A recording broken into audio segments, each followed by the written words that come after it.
नमस्कार दोस्तों, एक बार फिर से स्वागत है आपका एक और नए लाइव सेशन में। कैसे हैं आप सबका बहुत बहुत स्वागत, अभिनंदन, जय श्री राम, राधे राधे।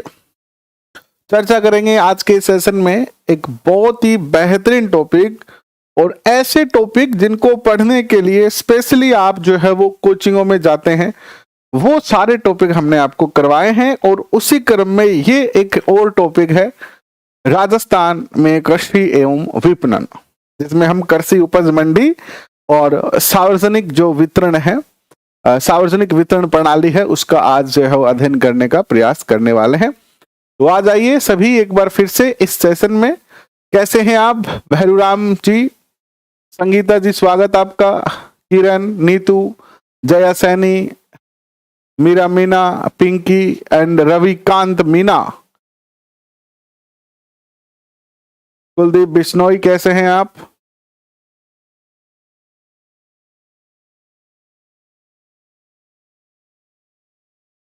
आप अगर कोचिंग में पढ़ रहे हैं, किसी भी कोचिंग में पढ़ रहे हैं, अगर आपको ये टॉपिक करवा दिए हैं तो मुझे बताते जरूर रहिएगा कि आपको जो है क्या करवाया है और हमने क्या किया है। बट मुझे ऐसा लगता है कि शायद ही कोई ऐसी कोचिंग है या कोई भी ऐसा ऑनलाइन प्लेटफॉर्म है, कोई ऐप जहां से आपने पैसे देके अपना सब्सक्रिप्शन खरीदा है, उसने ये टॉपिक अब तक करवा दिए होंगे। ये टॉपिक का मेन केवल ये टॉपिक नहीं, जो आपकी अर्थव्यवस्था से संबंधित जो 4 यूनिट है, वो 4 यूनिट किसी ने भी आपको शुरू भी करवा दी होगी। अगर किसी भी कोचिंग संस्थान में या किसी भी ऑनलाइन प्लेटफॉर्म पर, जो जनरली पेड प्लेटफॉर्म है या फ्री प्लेटफॉर्म भी है, अगर किसी ने करवाया है ये टॉपिक तो आप मुझे कमेंट करके बताएं। बताएं कमेंट करके। अर्थव्यवस्था की पूरी पीडीएफ एक साथ करके डालो ताकि प्रिंट आउट ले सके। देखो, एक साथ पीडीएफ नहीं हो सकती है, अलग अलग क्लासें हुई थी, अलग अलग तरीके से हुई थी। कुछ क्लासें बोर्ड पे हुई थी, कुछ क्लासें टाइप करके हुई थी। तो मैंने हर क्लास की पीडीएफ आपको डाल रखी है। आप उन पीडीएफ को डाउनलोड करें या फिर से सेशन देखें और आप अपने नोट्स बना ले। ठीक है, प्रिंट वाली पीडीएफ आपको केवल उन्हीं क्लास की मिलेगी जो टाइप किया हुआ है। जैसे ये क्लास आज जो आप होगी, इसमें सारा डाटा पहले से टाइप किया हुआ है। तो जो क्लास पहले से टाइप किए हुए डाटा के साथ होती है, उनकी आपको प्रिंट फाइल मिलेगी। बाकी जो हमने यहां पर लिख के करवाया है, उनकी किसी की भी प्रिंट फाइल आपको नहीं मिलेगी, वो आपको रजिस्टर में लिखना पड़ेगा। ठीक है, निशा कह रही है नहीं करवाया। आप किसी कोचिंग में पढ़ती है निशा? तो कमेंट करके बताएं। नहीं, आभार कहने के लिए मैं ये बात नहीं कह रहा हूं। एक्चुअली आपके लिए ये टॉपिक नए हैं और अभी मार्केट में अभी अभी शायद गाइड आई है और मैंने कोई गाइड खरीद नहीं रखी है। तो मैं तो अपने अनुभव के आधार पर करवा रहा हूं कि इन टॉपिकों में कैसे डाटा होंगे। तो इसलिए मैं आपसे पूछ रहा हूं कि भाई आपको भी करवाया होगा ना।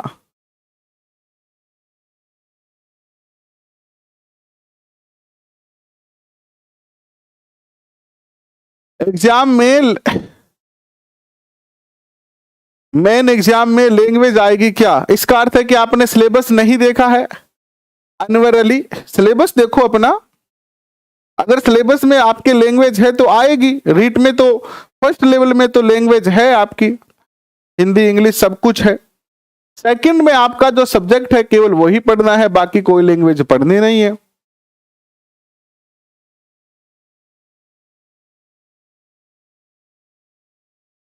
मेरे हिसाब से तो आपकी मर्जी है, जो चाहो वो गाइड पढ़ो। मैं तो देखो, मुझे तो गाइड का कोई पता नहीं है, ना कोई आइडिया। आपको जो अच्छा लगे वो पढ़ो। मुझे जो अच्छा लग रहा है मैं आपको पढ़ा रहा हूं। आपको लगे कि भाई यहां से पढ़ना है तो आप यहां से पढ़ो, आपको लग रहा है कि कहीं और से पढ़ना है तो वो आप, ये डिसीजन आपके हैं। आज चलिए करते हैं शुरुआत आज के सेशन की। एसएसटी, अगर आप रीट 2022 की तैयारी कर रहे हैं तो ये क्लास आपके लिए है। एसएसटी से अगर आप तैयारी कर रहे हैं तो ये क्लास जो है वो आपके लिए है। रीट मुख्य परीक्षा और ये जो सेशन है वो एसएसटी के लिए है और ये 19 नंबर सेशन है। इससे पहले हम 18 सेशन जो है कर चुके हैं और अर्थव्यवस्था का ये लास्ट टॉपिक है। अब तक जो हमने अर्थव्यवस्था की 4 यूनिट यानी 5 यूनिट जो पढ़ी है, वो भारतीय अर्थव्यवस्था से जुड़ी हुई थी। और आज की जो यूनिट है, पांचवी और छठी यूनिट, जो अंतिम यूनिट है अर्थव्यवस्था की, इसके बाद आपका इकोनॉमिक्स का पार्ट पूरा कंप्लीट हो जाएगा। देखो, इंडियन इकोनॉमिक्स का जो पार्ट था वो मैंने एक साथ आपको दे दिया है। ये है एक ही पार्ट है राजस्थान इकोनॉमिक्स का, जिसमें राजस्थान की कृषि व विपणन के बारे में हमें पढ़ना है, जिसमें हमें कृषि उपज मंडी पढ़नी है और सार्वजनिक वितरण प्रणाली हमें पढ़नी है। आज हम कृषि मंडी पढ़ेंगे, क्या है कृषि मंडी, और कृषि से संबंधित जो डाटा है उस पर चर्चा करेंगे। देखिए, कृषि विपणन क्या होता है? क्या होता है एग्रीकल्चरल मार्केटिंग? इंग्लिश में इसको क्या कहते हैं? एग्रीकल्चरल मार्केटिंग कहते हैं। इसके अंतर्गत वे सभी सेवाएं आ जाती है जो कृषि उपज को खेत से लेकर और उपभोक्ता तक पहुंचाने में करनी पड़ती है। देखिए, कृषि विपणन क्या होता है? पहला शब्द, इस यूनिट का पहला शब्द कृषि विपणन। क्या है कृषि विपणन? कृषि विपणन मीन कृषि एग्रीकल्चर मार्केटिंग, किसान के खेत में बोने से लेकर और उसको उपभोक्ता तक पहुंचाने की जो क्रिया होती है, जिसमें किसान को बीज उपलब्ध करवाना, ट्रैक्टर, पैसा, फिर जो किसान दवाई छिड़कता है, स्प्रे करता है, वो उपलब्ध करवाना, फिर उसकी फसल को मार्केट तक लेके आना, फिर उस फसल को जो है वो उपभोक्ता तक पहुंचाना। इस पूरी लंबी प्रोसेस के अंदर जो है वो जितनी भी क्रियाएं होती है, वो सारी की सारी क्रियाएं जो है वो कृषि विपणन में आ जाती है। वो सारी की सारी क्रियाएं किस में आ जाती है? कृषि विपणन में जो है वो आ जाती है। ठीक है। कृषि पर रॉयल कमीशन की रिपोर्ट के आधार पर, मोस्ट है, भारत में किस समिति की रिपोर्ट के आधार पर भारतीय कृषि अनुसंधान परिषद की स्थापना की गई थी? भारतीय कृषि अनुसंधान परिषद की स्थापना किस समिति की रिपोर्ट पर स्थापित की गई थी? तो यह की गई थी रॉयल कमीशन की संस्तुति से। और सोसाइटी पंजीकरण एक्ट 1860, भारतीय कृषि अनुसंधान परिषद की स्थापना किस एक्ट के तहत की गई है? दूसरा मोस्ट क्वेश्चन बनता है ये, भारतीय कृषि अनुसंधान परिषद की स्थापना किस एक्ट के तहत की गई है? कल जो इकोनॉमिक्स वाली क्लास हुई उसकी पीडीएफ डाल दो। कल नहीं हुई थी वो क्लासें तो पहले हो चुकी है और उन सारी क्लासों की पीडीएफ डाली जा चुकी है। अगर आप टेलीग्राम पे जुड़े हुए हैं तो वहां पर आपको हर सेशन की पीडीएफ मिलेगी, और वो तो सारी क्लासें मैंने एक साथ करके आपको एक साथ 12 घंटे की क्लास दे दी है कि अगर कोई नया बच्चा आता है तो उसको अलग अलग क्लासें ना देखनी पड़े। अब उनकी पीडीएफ आपको जो है वो सारी की सारी टेलीग्राम पे डाली हुई है, वहां से डाउनलोड करो और पढ़ो, कोई दिक्कत ही नहीं है ना। चलिए, पहला क्वेश्चन कौन सा कि किस समिति की सिफारिश पर? Royal commission. दूसरा क्वेश्चन, सोसाइटी पंजीकरण एक्ट 1860 के तहत 16 जुलाई 1929 को भारतीय कृषि अनुसंधान परिषद की स्थापना की गई और सन 1965 और 1976 में इसमें जो है वो पुनर्गठन इनका जो है किया गया 2 बार। इसी भारतीय कृषि अनुसंधान परिषद का पुनर्गठन कब हुआ? पहला क्वेश्चन, पुनर्गठन कब, स्थापना कब हुई? 16 जुलाई 1929। पुनर्गठन पहली बार कब हुआ? 1965। दूसरी बार पुनर्गठन कब हुआ? 1976 में। ठीक है। अब देखिए, ये तो भारत के संदर्भ में हो गया, ये तो किसके संदर्भ में हो गया? भारत के संदर्भ में हो गया। हमें राजस्थान के संदर्भ में पढ़ना है, तो राजस्थान में कृषि विपणन बोर्ड, राजस्थान में कृषि विपणन बोर्ड का मुख्यालय कहां है? तो जयपुर में है। और इसकी स्थापना कब हुई थी? वर्ष 1974 में राजस्थान से ही राजस्थान राज्य कृषि विपणन बोर्ड कृषि विपणन के विकास में पूर्ण समर्पित है। यानी राजस्थान में इस कृषि विपणन बोर्ड की जो स्थापना हुई है वो कब हुई है? आपसे क्वेश्चन एक ही पूछा जाएगा यहां से कि राजस्थान में कृषि विपणन बोर्ड की स्थापना कब हुई? 1974। बस यही क्वेश्चन पूछा जाएगा आपसे। देखो पढ़ना तो बहुत पड़ता है, पढ़ना तो बहुत पड़ेगा। ऐसा नहीं है कि अब गुरुजी थे कह दियो ले बस और क्वेश्चन पूछा जाओगे आगे पढ़ने की जरूरत है मैंने, नहीं, हमें पढ़ना तो सब कुछ ही पड़ेगा, लेकिन क्वेश्चन यही पूछा जाएगा। ठीक है, क्वेश्चन यही पूछा जाएगा। पढ़ना सब कुछ है, इस पूरी यूनिट को ही पढ़ेंगे हम, लेकिन क्वेश्चन जो एक पूछा जाएगा वो यही पूछा जाएगा, राजस्थान कृषि विपणन बोर्ड की स्थापना कब करवाई गई? तो 1974 में की गई। ठीक है, कृषि विपणन बोर्ड की गतिविधियां अब कृषि विपणन हेतु आधारभूत संरचना विकास करने तक सीमित नहीं रही है, बाकी अन्य गतिविधियों में भी ये बेहतर काम कर रही है। कृषि विपणन बोर्ड की विशेषता क्या है? कृषि विपणन की विशेषता है कि ये जो मध्यस्थ क्रेताओं की संख्या को कम से कम करना। किसान जब अपना कृषि उत्पाद बेचता है तो उसमें जो मध्यस्थ होते हैं अर्थात जो बिचौलिए होते हैं, एजेंट होते हैं, उनकी संख्या को कम से कम करना, कम से कम करना। हाँ, दो अलग विषयों से दे सकते हैं, बिल्कुल दे सकते हैं, आप 2 विषयों से दे सकते हैं, कोई दिक्कत नहीं है। विपणन प्रणाली में किसानों के हित के साथ उपभोक्ता के हितों की सुरक्षा होनी चाहिए। कृषि उत्पादन को संग्रह करने के लिए भंडार घरों का उचित प्रबंध करना चाहिए। कृषि विपणन की विशेषता या उसका क्या उपयोग है, यानी क्या कार्य करता है कृषि विपणन बोर्ड?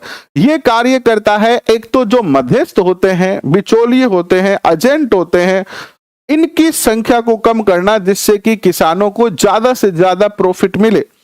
दूसरा काम, ये किसान का जो अन्न है उसको स्टोर करने के लिए स्थान उपलब्ध करवाना। तीसरा, उपभोक्ता के हितों की भी रक्षा करना। ठीक है, अब देखिए नेक्स्ट, उपज मंडी अधिनियम 1961। उपज मंडी क्या होती है? कृषि उपज मंडी कब किस अधिनियम के तहत स्थापित की गई? कृषि उपज मंडी अधिनियम 1961 के तहत। इसका विस्तार संपूर्ण राजस्थान में है और इसका नाम क्या है? राजस्थान कृषि उपज मंडी विपणन अधिनियम 1961 इसका नाम है। और इसका जो प्रकाशन किया गया था वो 24/11/1961 में किया गया था। ठीक है, राजपत्र के द्वारा। जब भी कोई इस प्रकार की संस्था की स्थापना की जाती है तो गैजेट पत्र या राजपत्र में इसकी जो है वो घोषणा की जाती है। ठीक है, नेक्स्ट देखिएगा,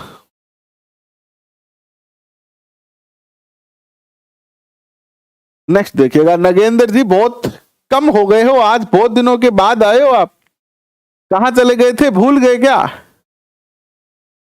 है नगेंद्र जी, बहुत दिनों के बाद आए हो, बहुत दिनों के बाद आए हो भाई नगेंद्र। ठीक है, चलो कोई बात नहीं, आपकी मर्जी है। कृषि उपज मंडी की चर्चा करते हैं। किसानों की कृषि उपज के भंडारण और किसानों के कृषि उपज के भंडारण और विक्रय के लिए निर्मित चुने हुए कृषकों की सरकार द्वारा वित्त पोषित स्वायत्त शासित समिति है, जो कि बिचौलियों के शोषण से किसानों को बचाते हुए तोल और माप दोनों का किसान हित में ख्याल रखती है। जैसे मान लीजिए आपके खेत में जीरा बहुत ज्यादा हुआ, आपने जीरे की खेती की, आप क्या करो, अपना पूरा अनाज ट्रैक्टर में डालो, जीरा मंडी चले जाओ, जीरा बेच दो वहां पर। आप झालावाड़ से हैं और आपके जो है वो संतरे बहुत सारे हुए, तो आप अपनी झालावाड़ के अंदर भिवानी मंडी है, भवानी मंडी, वहां पर जाके संतरे बेच दो। तो राजस्थान में अलग अलग कृषि के लिए, अलग अलग उपज के लिए अलग अलग जो है वो कृषि मंडियों की स्थापना की गई है, ताकि किसानों को ज्यादा समस्या ना हो अपने उत्पाद को बेचने में, प्लस उनको वहां पर अच्छा पैसा मिले, बिचौलिए जो है उनको परेशान ना करे और ज्यादा से ज्यादा लाभ जो है वो किसानों को हो। वर्तमान में राजस्थान में 25 कृषि मंडियां स्थित है। वर्तमान में राजस्थान में कितनी कृषि मंडियां हैं? तो 25 कृषि मंडियां हैं। ठीक है, कौन कौन सी है आइए चर्चा करते हैं। राजस्थान में कृषि मंडियों की बात करते हैं। टोटल 25 है, जिसमें गौण और मुख्य और गौण दोनों कृषि मंडी है। ठीक है, मुख्य भी है और गौण भी है। टोटल कितनी है? 25 है, 25। जैसे मेड़ता सिटी के अंदर किसकी है? जीरे की मंडी है। जोधपुर में जीरे की मंडी है और बाड़मेर में जीरे की मंडी है। तो याद रखना, जीरे की कितनी मंडी है राजस्थान में? 3 मंडियां हैं। मेड़ता सिटी, नागौर, जोधपुर और बाड़मेर, 3 जीरे की मंडियां हैं। इसके बाद टोंक में जो है वो मिर्च की मंडी है। अलवर में जो है वो प्याज की मंडी है। श्री गंगानगर के अंदर कीनू की मंडी है। कीनू, माल्टा, कीनू की मंडी कहां स्थित है? गंगानगर में। सर्वाधिक कीनू का उत्पादन भी गंगानगर में ही होता है। सर्वाधिक संतरे का उत्पादन जो है वो झालरापाटन, झालावाड़। बिल्कुल राजेश कुमार, आप तैयारी करिए, हम आपका पूर्ण सहयोग करने का प्रयास कर रहे हैं। ठीक है। सवाई माधोपुर मंडी अमरूद के लिए जानी जाती है। अमरूद मंडी कौन सी है राजस्थान में? सवाई माधोपुर मंडी। इनमें से एक क्वेश्चन पूछा जा सकता है, रामगंज मंडी किस लिए प्रसिद्ध है? धनिये के लिए। याद रखना, रामगंज मंडी धनिया। अजमेर के अंदर फूल की मंडी है। फूल मंडी कहां पर स्थित है? फूल जान गए आप? कोई भी फूल, फ्लोर, फूल मंडी अजमेर में। इसके अलावा फूल की एक और मंडी है, ये गौड़ मंडी है। पुष्कर अजमेर में ही एक और मंडी है। कपासन यानी कपास की मंडी, कपासन नामक स्थान है जहां पर अजवाइन की मंडी है। अजवाइन मसाला होता है ना, अजवाइन मंडी कहां पर स्थित है? कपासन में। भवानी मंडी झालावाड़, संतरे की मंडी है ये। चोमू जयपुर, आंवला की मंडी है। शाहपुरा जयपुर, टिंडा मंडी है। बस्सी जयपुर, टमाटर मंडी है। छिंपा बड़ोद छबड़ा नामक स्थान पे लहसुन मंडी है, लहसुन की। और सोजत रोड, सोनामुखी की मंडी है, या जो सनफ्लावर होता है उसकी मंडी है। और सोजत रोड में मेहंदी की भी मंडी है। मेहंदी की मंडी भी सोजत में है और सोनामुखी या सनफ्लावर की मंडी भी सोजत में है। भीनमाल में इसबगोल की मंडी है, भुरकी जिसे कहते हो आप, इसबगोल। और झालरापाटन में जो है वो अश्वगंधा की मंडी है। ये क्वेश्चन अच्छा है, याद रखना। बीकानेर के अंदर मूंगफली, अभी सर्दी आने वाली है और सर्दियों में गर्मा गर्म मूंगफली खाते ही होंगे आप, तो उस मूंगफली की जो मंडी है कपासन चित्तौड़, बिल्कुल वो मूंगफली की मंडी कहां है? बीकानेर के अंदर स्थित है। एंड बसेड़ी जयपुर में मटर की मंडी है। उदयपुर में जो है वो वन उपज, जंगली जो उपज होती है उसकी मंडी है। मदनगंज किशनगढ़ में दलहन जो चीजें होती है, दाल की मंडी है। और रसीदपुरा फतेहपुर प्याज मंडी है। याद रखना, ये सारी जो है वो राजस्थान की 25 मंडियां हैं जिसमें मुख्य और गौण टोटल शामिल की गई है। ठीक है। डेंगू हो गया था सर जी, हॉस्पिटल में एडमिट था, 20 दिन से बहुत बुरा हाल हो गया सर जी, जिंदा आ गया। ये भी बड़ी बात है यार, बहुत बीमार होते हो, कभी आपको कोरोना हो रहा है, कभी आपको डेंगू हो रहा है, घर पे रहते हो या बाहर रहते हो, अपने स्वास्थ्य का ख्याल रखो, क्योंकि स्वास्थ्य सबसे ज्यादा महत्वपूर्ण है। अगर आपका शरीर स्वस्थ है तो बाकी सारी चीजें आप प्राप्त कर सकते हो, लेकिन बाकी सब कुछ है आपके पास, लेकिन अगर स्वास्थ्य अच्छा नहीं है तो फिर किसी काम का नहीं है बाकी चीजें। तो घर पे रहो, अगर बाहर रूम लेके रह रहे हो तो घर पे आ जाओ वापस। नगेंद्र सिंह, ठीक है।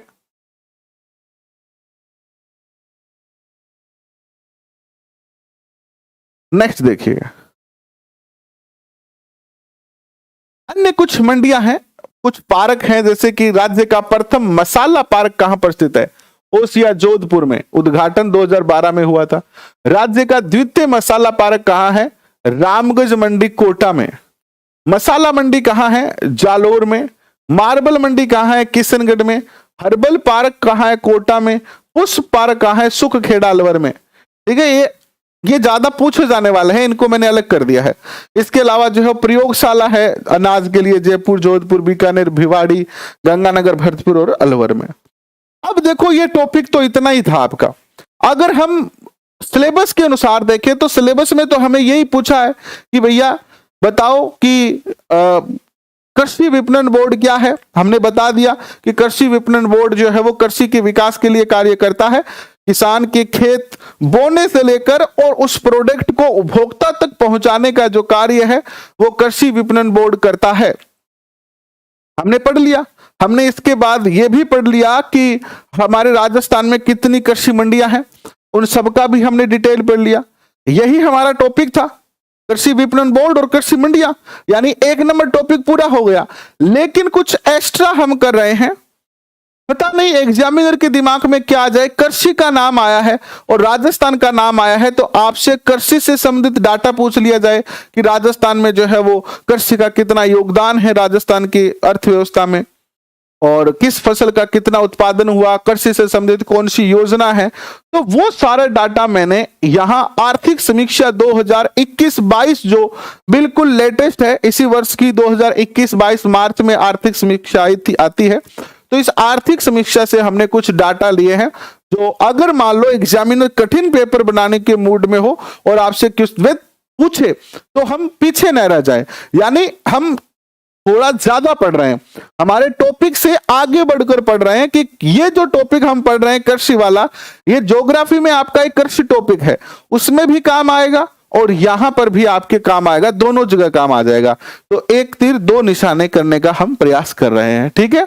वैसे ये टॉपिक पूरा हो चुका है लेकिन थोड़ा एक्स्ट्रा कर लेते हैं। देखिएगा कृषि, ये रिपोर्ट 2021-22 की है, याद रखना 2021-22 की है, तो इससे नई कोई रिपोर्ट नहीं आई है, सबसे नई है ये। राज्य के सकल राज्य मूल्य वर्धन में, है ना, सकल राज्य, जैसे देश में जीडीपी होता है वैसे राज्य में राज्य मूल्य वर्धन, इसमें राजस्थान का जो है वो स्थिर कीमत पर जो योगदान है आधार वर्ष 2011-12 के अनुसार वो है 1.95 लाख करोड़, और परसेंट में देखें तो प्लस हुआ है 6.97%, और प्रचलित कीमत यानी वर्तमान कीमत पर देखें तो यह है 3.37 लाख करोड़, जो कि 13.12% जो है वो वृद्धि के साथ है। एक और क्वेश्चन पूछा जा सकता है कि प्रचलित कीमतों पर कोई भी रेट ज्यादा होती है या आधार मूल्य पर, तो हमेशा याद रखिएगा आधार मूल्य पर वैल्यू हमेशा कम आती है और प्रचलित मूल्य पर वैल्यू हमेशा क्या आती है, ज्यादा आती है, ठीक है। रिजल्ट आ जाएगा, आप तो पढ़ो, रिजल्ट इसी महीने में आ जाएगा। अब रिजल्ट आना है, फॉर्म भरने, बस दो ही काम रहा है। प्रचलित मूल्य पर कृषि एवं संवर्धित क्षेत्र का सकल राज्य मूल्य वर्धन में जो योगदान है, यानी राजस्थान की अर्थव्यवस्था के अंदर राजस्थान के कुल उत्पादन में जो कृषि का योगदान है वो कितना है, 30.23%। कितना है, 30.23% है। और इसमें जो है वो क्या आ गया, कृषि, कृषि से संबंधित फसलें, पशुधन, मत्स्य, वानिकी, ये सब शामिल है इसमें। यानी कृषि, पशुधन और जो मत्स्य पालन करते हैं, जो वानिकी यानी जो बगीचा वगैरह है, उनका सबका इसमें शामिल हो गया है, ठीक है। अब देखिए 2021-22 में कृषि में योगदान क्या रहा है। पशुधन का जो योगदान है, कृषि में ही आता है पशुधन, तो 46.25% जो है योगदान किसका है, कृषि पशुधन का है। फसल का कितना योगदान है, 45.94%, और वानिकी और लॉगिंग का कितना है, 7.44%, और मत्स्य पालन का योगदान है 0.37%। थोड़ा सा कठिन हो जाएगा, ये डाटा आपको याद नहीं रहेंगे तो टेंशन मत लेना कि यार गुरुजी तो पढ़ाया और आपने याद ही को नहीं हो। एक बार पढ़ लो, पेपर के टाइम जब मैं करंट अफेयर की क्लास करवाऊंगा तो इसमें से 2-3 डाटा ही आपको याद रखना, वो मैं अभी बता दूंगा कि कौन कौन से याद रखना है। सारे आपको याद रखने की जरूरत नहीं है, थोड़ा बस पढ़ लेना है कि भाई मैं तो आपको इसलिए पढ़ा रहा हूं कि हम देखो, मैं तो एक एज ए टीचर पढ़ा रहा हूं, ठीक है। मेरा काम केवल सिलेबस पूरा करवाना नहीं है, मैं उस हर संभावना के अकॉर्डिंग पढ़ा रहा हूं। मेरा दिमाग कह रहा है कि यार पता नहीं एग्जामिनर के दिमाग में आ जाए, आर्थिक समीक्षा उठा ले, कृषि से क्वेश्चन पूछना है, और कृषि हमें भूगोल में भी पढ़ना है और कृषि हम यहां पर भी पढ़ रहे हैं, तो अगर पूछ ले तो हम बता पाए मान लीजिए आप टेलर के पास गए, है ना, दर्जी के पास, और कपड़ा लेके गए शर्ट सिमाने के लिए। अगर मान लीजिए दर्जी ने आपका 1 इंच माप कम ले लिया, है ना, अगर आपका 1 इंच या 2 इंच माप कम ले लिया तो आपको वो शर्ट नहीं आएगा, आपका कपड़ा बेकार हो गया, क्योंकि अब और उसमें जोड़ा जाएगा तो जोड़ हो जाएगा। लेकिन अगर उस दर्जी ने 2 इंच माप ज्यादा ले लिया, मान लीजिए आपकी कमर 38 थी और उसने 40 कर दी, अगर 40 कर दी तो कोई दिक्कत नहीं है, काट के उसको छोटा किया जा सकता है। लेकिन 38 की जगह 36 ले लिया तो फिर आप वो शर्ट पहन नहीं पाओगे। तो बस यही सोच के हम आपको ये थोड़ा सा ज्यादा डाटा करवा रहे हैं इस सेशन में कि कम ना रह जाए, ज्यादा हो तो कोई बात नहीं है। तो याद रखने वाली टेंशन आप मत लेना, क्या याद करना है इसके बारे में हम अलग से चर्चा कर लेंगे।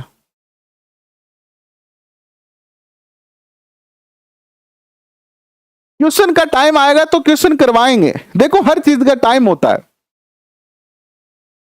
पहला टारगेट है सिलेबस पूरा करें, फिर क्वेश्चन ही करने हैं। एक बार जब सिलेबस हो जाएगा तो फिर क्वेश्चन ही करने हैं। और वैसे मैं हर सेशन में आपको बताता जा रहा हूं कि कैसे क्वेश्चन बन सकते हैं। एक बार सिलेबस पूरा हो जाता है फिर हम क्वेश्चन ही करेंगे। तो बिल्कुल भी जब क्वेश्चन का टाइम आएगा तो इसकी कभी कमी नहीं रहेगी, फुल बहुत सारे क्वेश्चन करवाएंगे। देखिए शुद्ध बोया गया क्षेत्रफल राजस्थान में, शुद्ध बोया गया क्षेत्र मीन ऐसा क्षेत्र राजस्थान के कुल क्षेत्रफल का जिसपे कृषि हुई है, जिसपे खेत बोए गए हैं, जिसमें किसानों ने खेती की है। तो ये पूछा जाता है, मोस्ट है। कुल जो बोया गया क्षेत्र है वो है 52.58%। इसमें से बंजर भूमि जो है वो है 10.84% और वानिकी यानी फॉरेस्ट लैंड जो है, जंगल जो है 8.08% है। ठीक है, राजस्थान के कुल जो क्षेत्र है इसमें अरावली वो तो है ही है, लेकिन हम केवल बोए गए क्षेत्र को देख रहे हैं तो खेती केवल 52.58% पर ही की गई है। इसके बाद देखिएगा प्रचलित जोत धारक यानी कृषि जोत, आरएस जैसे एग्जाम में या सेकंड ग्रेड में आपसे पूछे जाती है कि जोत कितनी है। राजस्थान में 2010-11 और 2015-16 यही डाटा है, इससे ज्यादा नया डाटा नहीं मिला है। तो कुल जोतों का क्षेत्रफल है 211.36 लाख हेक्टेयर और 2015-16 में ये थोड़ी कम हुई है। अगर हम 2010-11 की तुलना में देखें तो कमी आई है, कितनी हो गई है 208.73 लाख हेक्टेयर। कुल प्रचलित भूमि जोतों की संख्या है 68.88 लाख और वर्तमान में इसकी कमी आई है 76.55 लाख हो गई है। इसी प्रकार भूमि जोतों का औसत आकार जो है वो 3.0 हेक्टेयर 07 हेक्टेयर है, इसमें भी कमी आई है, यानी खेत और छोटे होते जा रहे हैं, है ना, भाई बंटवारा करते जा रहे हैं, तो 2.73 हेक्टेयर हो गया है। महिला प्रचलित जोत यानी ऐसे खेत खलियान जो महिलाओं के नियंत्रण में है, महिलाओं के नाम है, उनमें वृद्धि हुई है। इनमें क्या हुई है, वृद्धि हुई है। नेक्स्ट देखिए, राजस्थान में कृषि उत्पाद कुल खाद्यान्न उत्पादन कितना हुआ 2021-22 में। 2021-22 में टोटल जो खाद्यान्न उत्पादन हुआ है यानी जो खाने योग्य फसल है वो है 225.20 लाख मैट्रिक टन। इतना टोटल उत्पादन हुआ है खाद्यान्न में 225.20 लाख मैट्रिक टन, जिसमें से 84.90 लाख मैट्रिक टन तो क्या है, खरीफ की फसल है और 140.30 रबी की फसल है। पूछा जा सकता है कुल खाद्यान्न उत्पादन कितना हुआ, इसमें से रबी का कितना था और खरीफ का कितना था। इसमें से भी इसको और डिवाइड किया तो 182.58 लाख मैट्रिक टन अनाज का उत्पादन हुआ है और 42.62 दलहन का यानी 42.62 metric ton lakh metric ton किसका हुआ है, दलहन फसल का। अनाज में तो क्या गया, जैसे आपका बाजरा, गेहूं, और दलहन में क्या गया, जितनी भी दालें हैं, चना, मूंग, उड़द, ये सब आ गई। ठीक है, इसके बाद देखिएगा तिलहन का उत्पादन हुआ है 92.04 लाख मैट्रिक टन और गन्ने का उत्पादन हुआ है 2.47 लाख मैट्रिक टन और कपास का उत्पादन हुआ है 23.31 लाख गांठे। देखो कपास की गांठे बनती है ना, ऐसे गांठ बना दी जाती है ना, तो ये गांठों में गिनी जाती है, याद रखना। अब देखिए राजस्थान में कृषि उत्पादन में पहले स्थान पे कौन आता है, यानी सबसे ज्यादा उत्पादन होता है बाजरा, राई, सरसों, चना, ग्वार, दलहन और तिलहन। राजस्थान देश में प्रथम स्थान में है, बाजरे के उत्पादन में प्रथम स्थान पर है, सरसों, राई, चना, ग्वार, दलहन और तिलहन फसलों में राजस्थान जो है वो फर्स्ट नंबर पे आता है। ठीक है, और दूसरे नंबर पर आता है राजस्थान मूंगफली के उत्पादन में, तीसरे नंबर पर आता है राजस्थान सोयाबीन के उत्पादन में। ये पूरी की पूरी जो स्लाइड है वो महत्वपूर्ण है, यहां से क्वेश्चन पूछे जा सकते हैं कि राजस्थान किन फसलों के उत्पादन में प्रथम स्थान पर है, किन फसलों के उत्पादन में सेकंड स्थान पर है और किन फसलों के उत्पादन में राजस्थान जो है वो थर्ड स्थान पर आता है। ठीक है,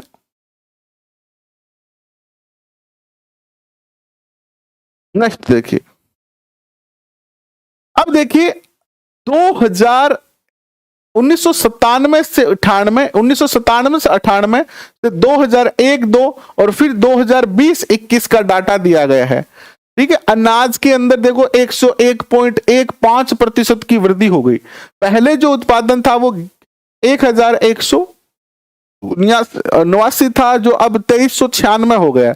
तो ये जो है वो वृद्धि दर दिखाई गई है। क्वेश्चन कैसे पूछा जाएगा कि अनाज में 2020-21 में कितना वृद्धि दर हुआ है 2001-2 की तुलना में, तो 101.51%। लेकिन ये क्वेश्चन पूछे जाने बहुत ज्यादा रेयर चांस में, अगर कोई खतरनाक एग्जामिनर हो, बहुत ज्यादा खारो एग्जामिनर हो, है ना, कोई आपके घर आऊं जी हाँ भाई लुगाई टाप रहा हूं, लड़ गया आइड हो, तो बात एक अलग है।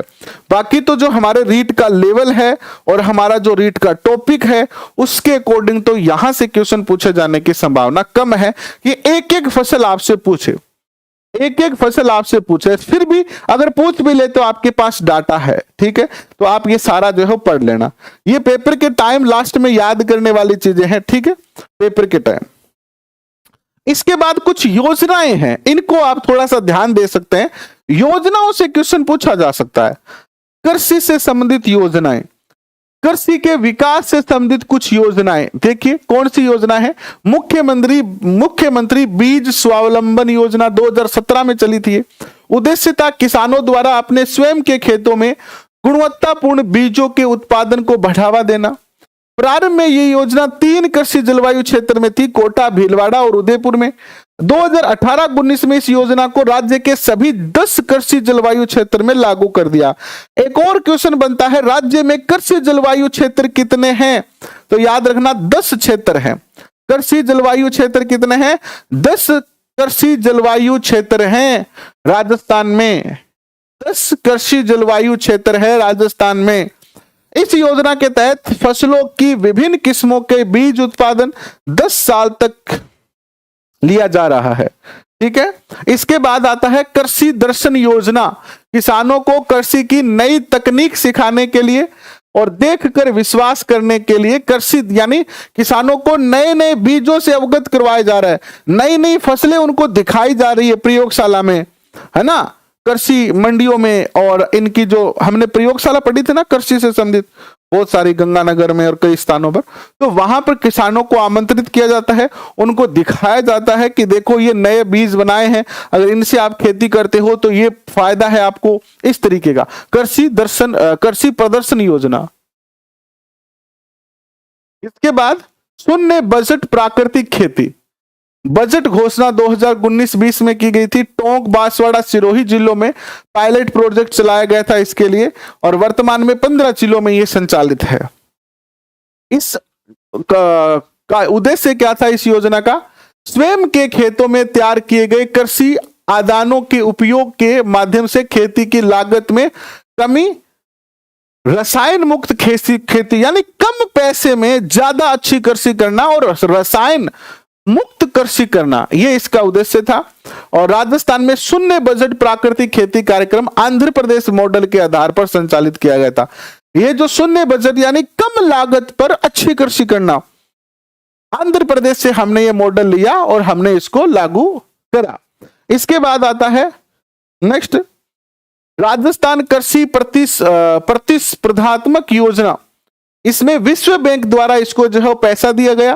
राजस्थान के 17 जिलों में लागू की गई। उद्देश्य था कृषि उत्पादन और उत्पादकता को बढ़ावा देना, कृषि आय में वृद्धि करना, जलवायु प्रतिरोधक क्षमता युक्त कृषि का विकास करना, कृषि में सिंचाई जल के उपयोग को कम करने एवं कृषि उत्पादों के प्रसंस्करण को बढ़ावा देना।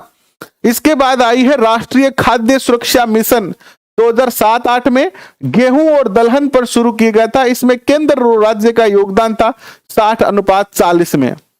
इसके बाद इसी का एक और भाग है राष्ट्रीय खाद्य सुरक्षा मिशन का दूसरा चरण है ये न्यूट्री सीरियल मिशन, जो कि 18-19 में शुरू हुआ। ये इसका पहला चरण, ये इसका दूसरा और ये इसका तीसरा। तीसरे में था तिलहन और ऑयल पॉम मिशन, जो कि केंद्र और राज्य में जो है 60-40 के अनुपात में था।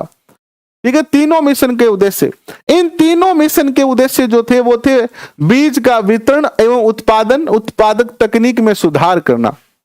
फिर आता है राष्ट्रीय कृषि विस्तार एवं तकनीकी मिशन। उद्देश्य था कृषि विस्तार का पुनर्गठन एवं सशक्तिकरण करना, जिससे किसानों को उचित तकनीक एवं कृषि विज्ञान की अच्छी पद्धतियों का हस्तांतरण किया जा सके। बहुत ज्यादा ऐसे नहीं दिमाग लगाना है कि गुरुजी मानने करवा दिया तो माने, एक एक योजना रटनी है, एक एक योजना याद करनी है। एक बार बेसिक तरीके से पढ़ लो, थारा ध्यान में रहनी चाहिए कि भाई ए तरीके की योजना कृषि से संबंधित है। देखो मैं पहले कह चुके हूं, आपा ओ टॉपिक हाँ वो मुख्य रूप से अपनों क्या में आओगो, भूगोल में आओगो। ठीक है, बठे आपने काम आओगो, यहाँ को नहीं का आप पढ़ रहे हैं तो आपने कोई काम ही को नहीं आने गुरुजी हो तो टाइम खराब हो रहे है।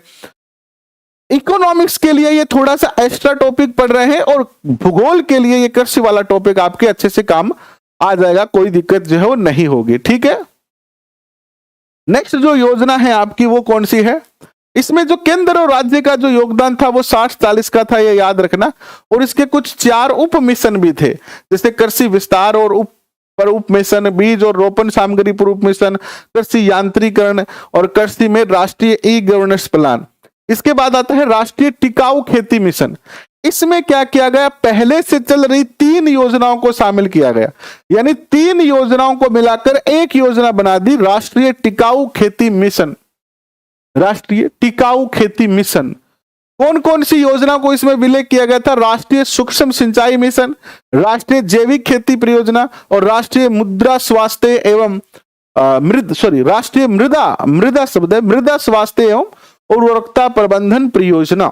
इन तीनों को मिलाकर एक योजना बनाएगी राष्ट्रीय टिकाऊ खेती योजना। इसका जो वर्षा आधारित क्षेत्र विकास कार्यक्रम, जलवायु परिवर्तन करना, केंद्र और राज्य का योगदान 60-40 का था। राष्ट्रीय टिकाऊ खेती मिशन के अंतर्गत 4 उप योजनाएं भी बनाई गई थी, वर्षा आधारित क्षेत्र विकास, मृदा स्वास्थ्य प्रबंधन एवं मृदा स्वास्थ्य कार्ड, परंपरागत कृषि का विकास करना और कृषि वानिकी पर उप मिशन 2017-18 में शुरू किया गया। प्रधानमंत्री फसल बीमा योजना कब शुरू हुई? ऐसे क्वेश्चन पूछे जा सकते हैं। 2016 से प्रारंभ हुई। उद्देश्य था प्राकृतिक आपदा, जिया कोई भाई बाढ़ आ जा या सूखो पड़ जा या ओलावृष्टि हो जा, प्राकृतिक कारण के कारण अगर अपनी खेती नस्ल होवे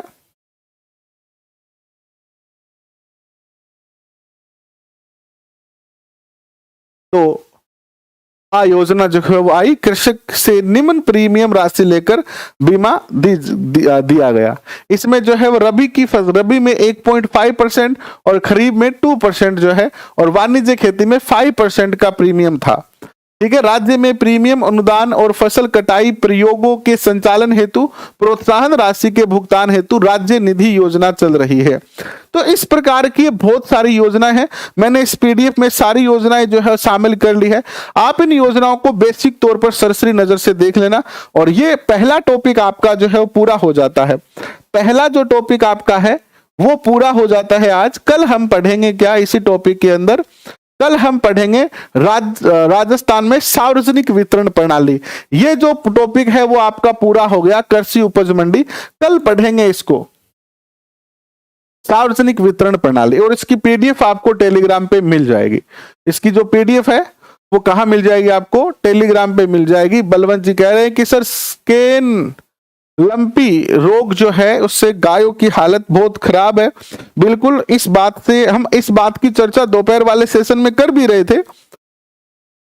देखिए, हर काम के लिए हम सरकार पर निर्भर नहीं रह सकते हैं, हमें खुद भी जो है वो कुछ काम करने पड़ेंगे।